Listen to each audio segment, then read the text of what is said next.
I'm going to show you guys how to make my famous sweet ham. I got a couple tips for you guys. The ingredients you're going to need is obviously ham, and I like to use the pre-sliced. This one is just like regular ham. You can get honey ham, that will make it even sweeter, but it's like pre-sliced or whatever. And then you're going to take pineapple juice in a can. I like to use 2 of them. You're going to want some brown sugar and some honey. A couple of the tricks is that we're going to be slow cooking this on the lowest setting. So I do have it turned up now just to get hot. And then I'm going to turn it down to the lowest setting. So we're going to slow cook it. And when I say slow cook it, I mean like hours. Like I'm starting this for breakfast so we can have it for dinner. And I make this like at Thanksgiving and, you know, here and there. And everybody always likes my honey ham. They think it tastes so good. So I'm going to surprise DC with it tonight. And we'll have him taste test it. So juice and all, I am letting this just kind of go into the crock pot.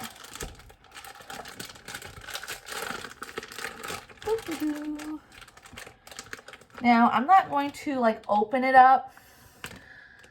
It will kind of over time throughout the day as the heat slowly cooks it, it will kind of open itself up. I will come and check on it, and then I can kind of like spread each slice open. The other tip I have is to not put frozen ham in here.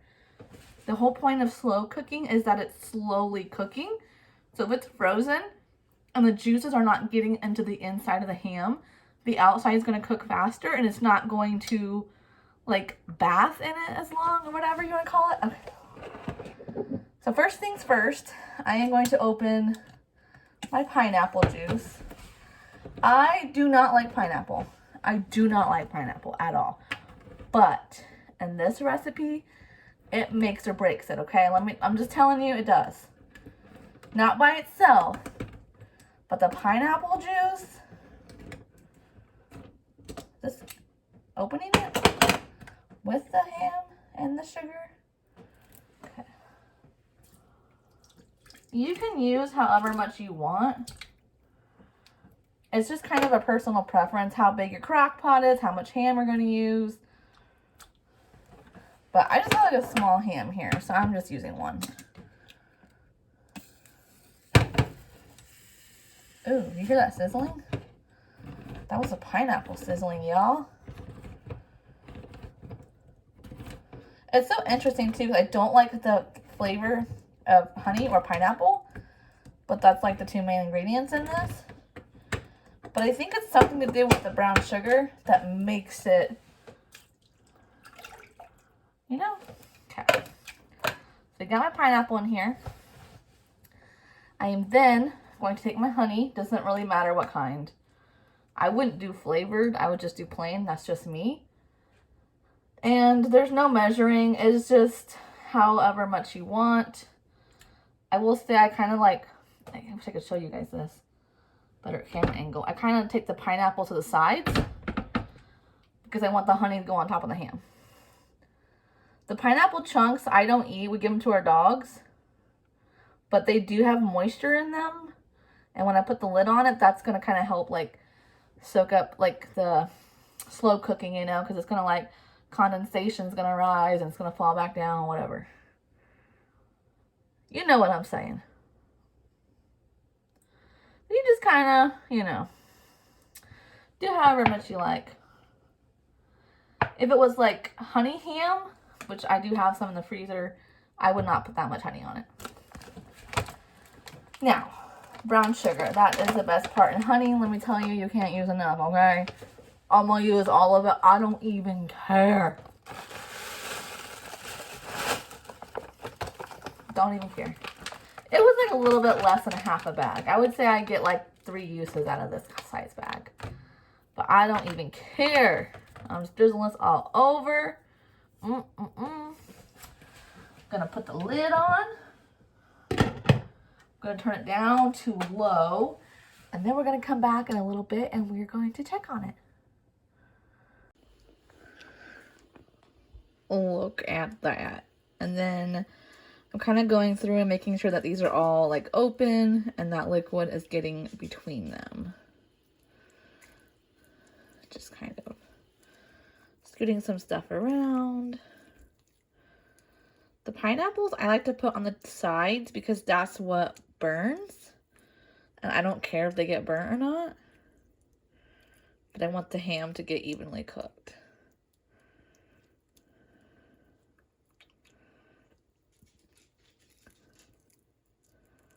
And basically putting this brown sugar on top, what happens is when the condensation gets on the lid and then it falls back down, it just kind of melts it into the ham. And it like just tastes really good.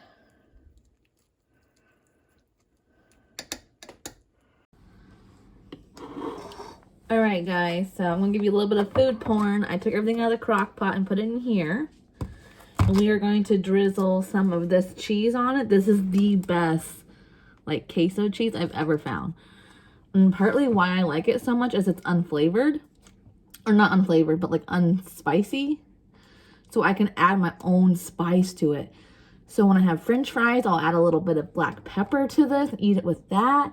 If I want corn chips in it, I'll mix a little bit of salsa with this cheese and get that kind of flavor. So it's kind of plain by itself, but that's okay because I can like taper my spice to whatever I'm eating.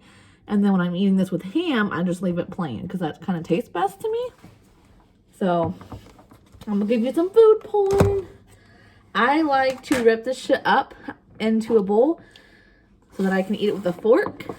I do not like the skin of ham. So I just rip that shit off.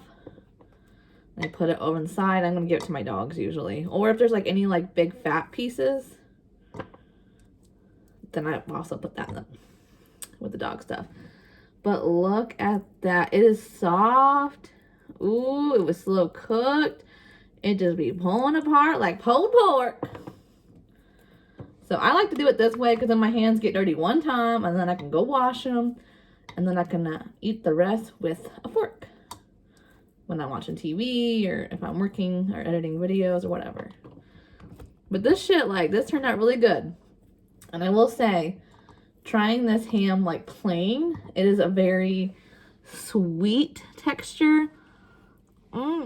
It's good cold. I don't care. I taste the brown sugar. I taste the honey. A little bit of pineapple. It's nice and chewy. Other thing too, if you like jerky, you can dehydrate this after you make it and like cut into like little strips. Then you got some sweet ass ham jerky. Okay, dokie. Now I kind of just like ripped them up in here. Ain't gotta be perfect, okay? And here for the magic sauce. This cheese, let me just tell you how thick this is. So it's really good for like, oh my gosh, ham and cheese sandwiches, you name it. We're just gonna drizzle it on the ham. And then we're gonna pop it in the microwave for maybe like 30 seconds or so and just kind of see what it looks like then. Alrighty, we popped it in the microwave. Look at that. You guys, it smells like a ham and cheese sandwich. I'm telling you. I don't know where you get that cheese at, but it's good.